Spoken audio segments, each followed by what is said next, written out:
Hey, Mike Brookfield's here. Welcome to another guided practice session. I hope you enjoyed the Jimmy Page one last week. I will put my notes up on Patreon. Please check out Patreon and join my community over there. It's really good fun to share this stuff with you. It's really like me just sharing my practice with you, and I love checking out lots of different things, so that's what this series is all about. I was watching TV last night, waiting for my wife to come down after putting one of the kids to bed, and I'm flicking around for about 20 minutes, can't find anything to watch. I'm just going to go on YouTube. What do you find? Dave Gilmour rehearsals from his new tour. So I watched a bit of that. He opens with a song called Between 2 Points. And I think it must be his daughter, Romany Gilmour, sings on it. And an absolute brilliant track. What an amazing track that is. I haven't heard the whole album. I tried to listen to the album this morning, but all the kids were running around and it just wasn't happening. I will put aside an hour and listen to the album properly. So anyway, whatever. He does a great guitar solo on it, and it's so Dave Gilmour. I thought, I should transcribe that. It's not a licks thing. He's not like just ripping licks, and you go, oh, I'll have that lick and stick it in my playing. It's just that Dave Gilmour thing. It sends shivers up your spine. It gets you all tingly and feeling good.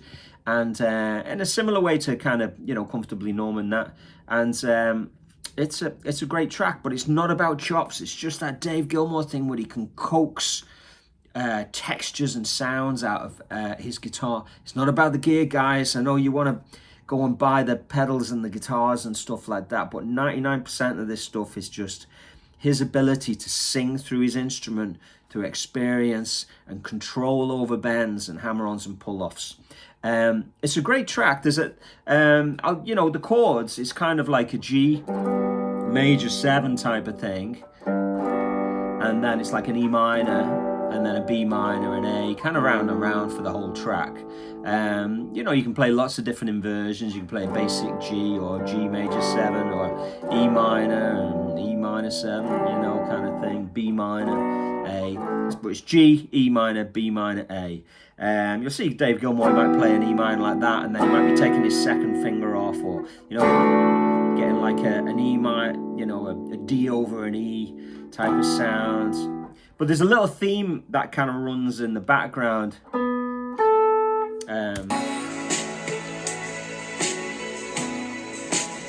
So it's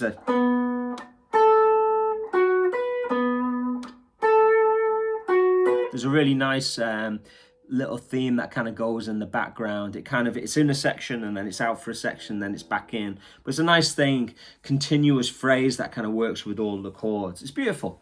It's nice when you kind of hear a new song that's been written, and you go, hey, this will probably be a classic in a few years. Anyway, I think I've sold the tune enough. What I've done is I've transcribed the solo, and I'm just going to go through the solo, just tiny little licks at a time, and just see what's going on. So let's check it out, will we? Just a quick note, I couldn't download the audio and do it like that, so I'm just playing it on my laptop, which is there, and I'm filming it on my phone. It's pretty lo-fi. I've just got my Strat. I've got an octave fuzz into an overdrive, and then I've got a little bit of delay. And there's a bit of reverb on there as well. So I'm trying to give you that spatial kind of thing for the Dave Gilmour sound. But let's not get into that stuff. It's all about how you squeeze the notes and how you sing through your fingers on your guitar. Here we go. Okay. Here's the first lick.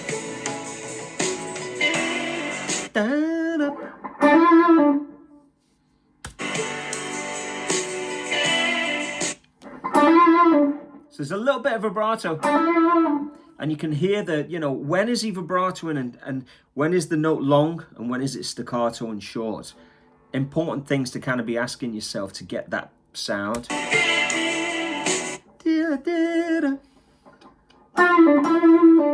So that's just very simple, isn't it? Where he's kind of like, he's just bending down a half step.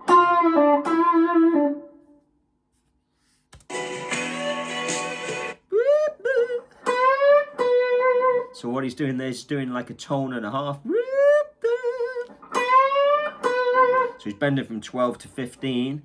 You know, again, it's key-wise, stylistically, there's a lot of similarities. It's like solo 1 and solo 2 from Comfortably Numb kind of blended together.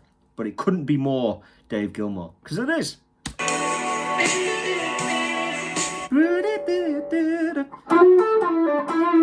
Again, it's kind of stock bluesy stuff. A lot of people go, it's just blues, it's just this, that, and the other. But,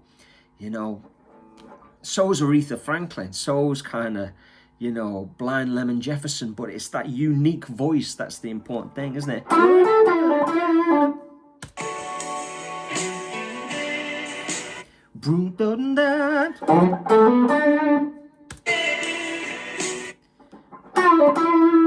Again, it's just a bend down.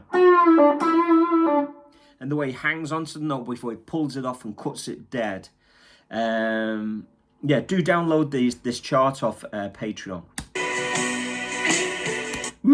He just slides into that 11 there.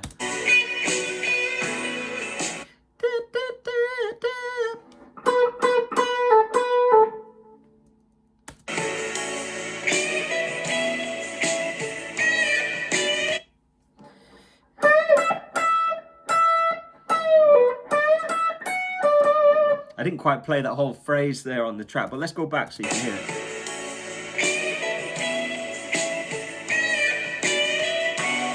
There's something about his tuning when he does those bends down. It's very, very fine detail, but it just sounds, that's the Dave Gilmour sound. No pedal will do that for you, sorry.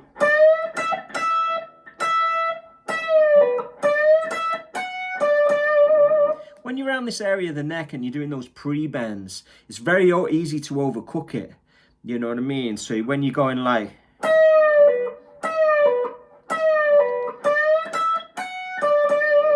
So just microtonally, just getting that sweep spot to make it sound right.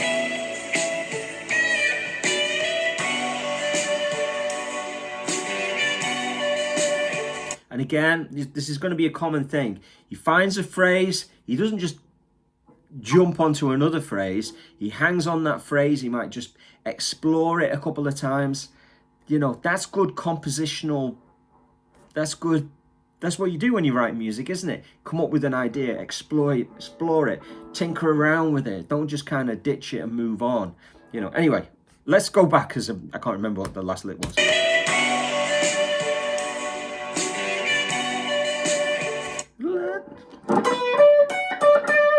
So there's a bit of raking in there to get that.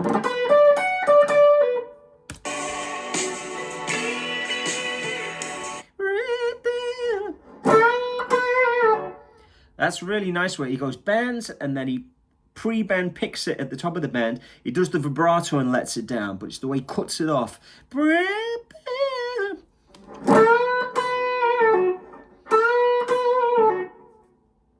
Have a listen to that again. Here it is.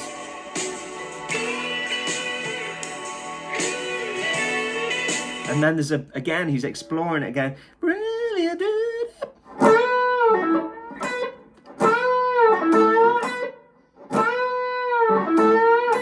There's a cheeky little kind of pull-off note in there where he's bending up and down.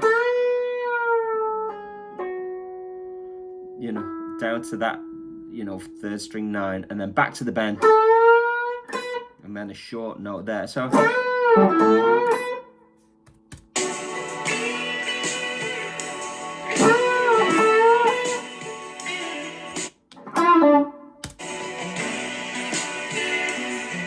And then he's gone on to a new theme.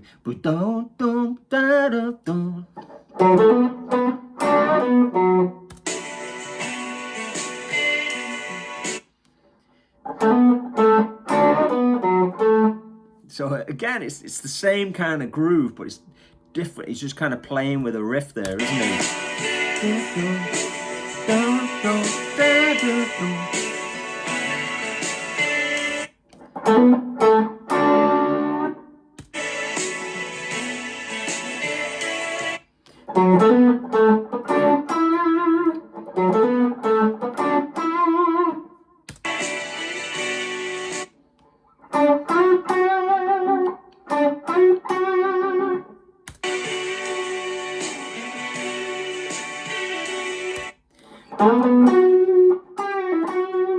So again, easy to overcook that bend because it's just a little small half step.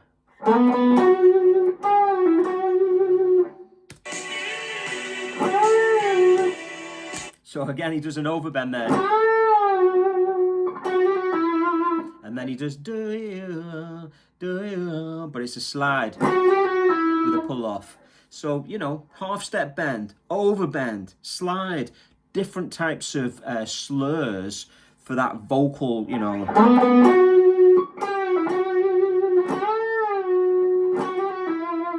Beautiful. It's just, you know, compositionally, it's a beautiful thing to study, you know. Anyway, here we go. Da, da, da, da, da.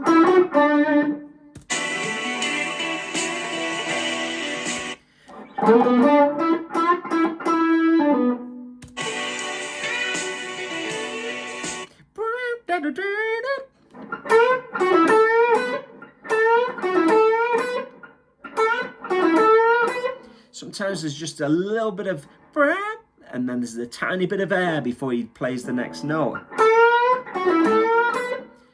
And it all adds to the sound.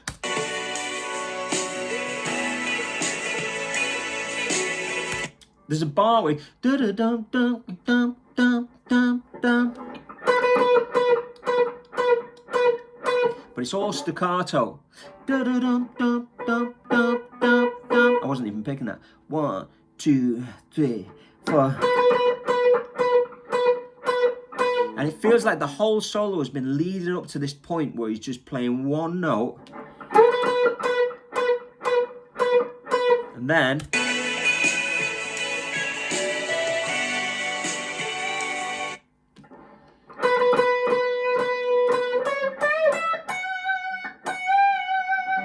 it's like that's like the payoff. This is where the spine tingling moment kind of comes, isn't it? So you've got that bar where he's just playing one note, then he kind of continues it, but he's playing it with longer notes. He's not staccato in it anymore, and then he's got this line.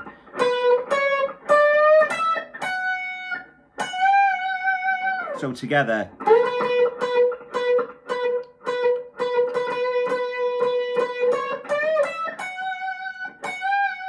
Beautiful.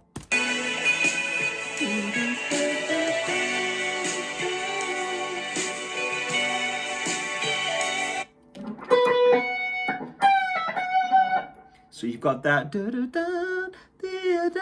you know, a little pre-bend, you know, a little bend down.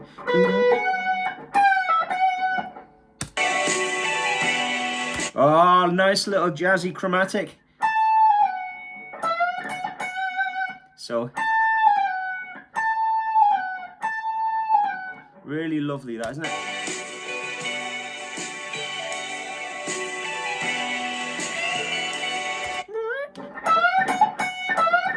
Something the way he cuts off that bend.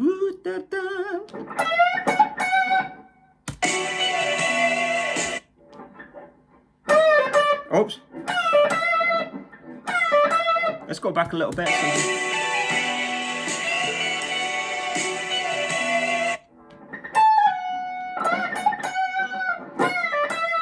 So that bit, this is like the last lick on the penultimate line where he's at 12 and he's just bending down, pulling off to 10.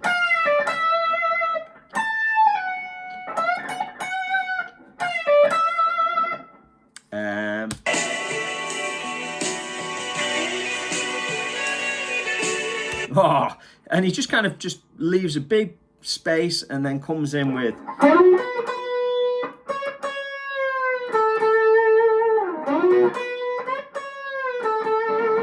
lovely. It's just a, you know, it's not stock stuff. He's really singing. There's a real expertise to this, isn't there, you know?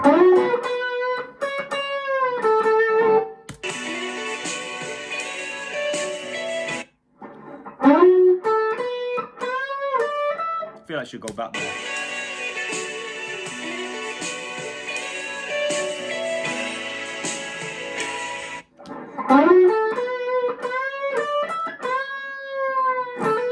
There's a little kind of like a choke on that last note, isn't there?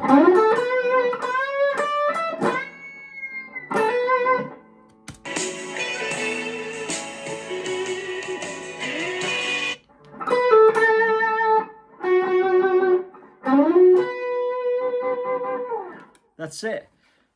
Between 2 points. I'm digging it. I'm going to go and listen to the album later. Maybe fucking, I don't know, I've got to find time to, you know, listen to these, you know, records. Anyway, hope you enjoyed that. Check out Patreon. Like, subscribe, all of that kind of stuff. Get the guitar out and jam along with Dave Gilmour and all that kind of stuff. It's too much fun. Speak to you soon. Keep it burning.